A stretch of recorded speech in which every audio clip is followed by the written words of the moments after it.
The sons of Alex Murdaugh's housekeeper filed a motion for him to be jailed until he pays them settlement money. Their lawyer says they are owed earlier this month.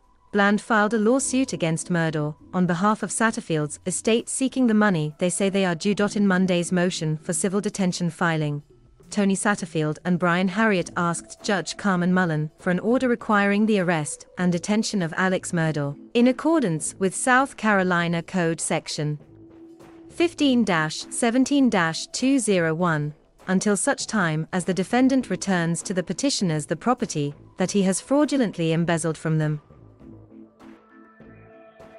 Murdaugh was able to embezzle and/or fraudulently misapply the funds that were intended to be paid to Tony and Brian, who are the sole heirs of Gloria Satterfield and were to be the sole beneficiaries of any proceeds of her estate, court documents said. The filing states that Murdaugh's civil detention is a priority matter and requests oral argument and testimony under oath.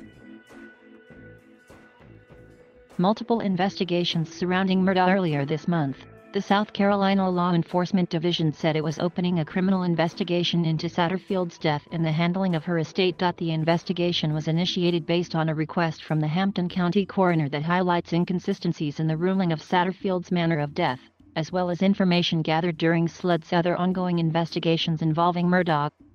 The decedent's death was not reported to the coroner at the time, nor was an autopsy performed. On the death certificate, the manner of death was ruled natural, which is inconsistent with injuries sustained in a trip-and-fall accident, the coroner's request to SLED said. In addition to Satterfield's death, South Carolina investigators are also looking into the deaths of Murdaugh's wife and son in June. Margaret Murdaugh, 52, and Paul Murdaugh, 22, were found shot to death outside the family's home in Islandton, according to SLED. Culloden County Sheriff's deputies determined both victims had suffered multiple gunshot wounds. Months later, on September 4, Murdaugh himself was shot in the head on a South Carolina roadway but survived. The 53-year-old later admitted to authorities he conspired with a former client to kill him as part of a suicidal fraud scheme so that his only surviving son could collect a $10 million life insurance payout, according to an affidavit to support charges against the alleged gunman.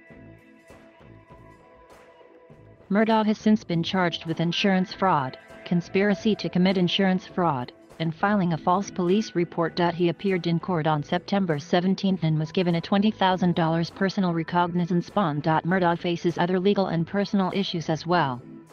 His shooting came a day after he resigned from his law firm amid allegations he had misappropriated funds. 2 days after the shooting, Murdaugh released a statement saying he was entering rehab, and his law license has also been suspended. The murders of my wife and son have caused an incredibly difficult time in my life.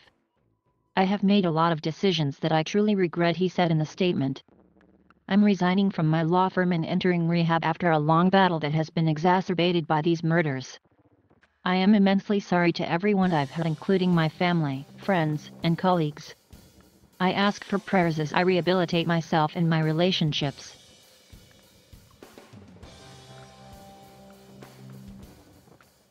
Thank you for watching. Please subscribe.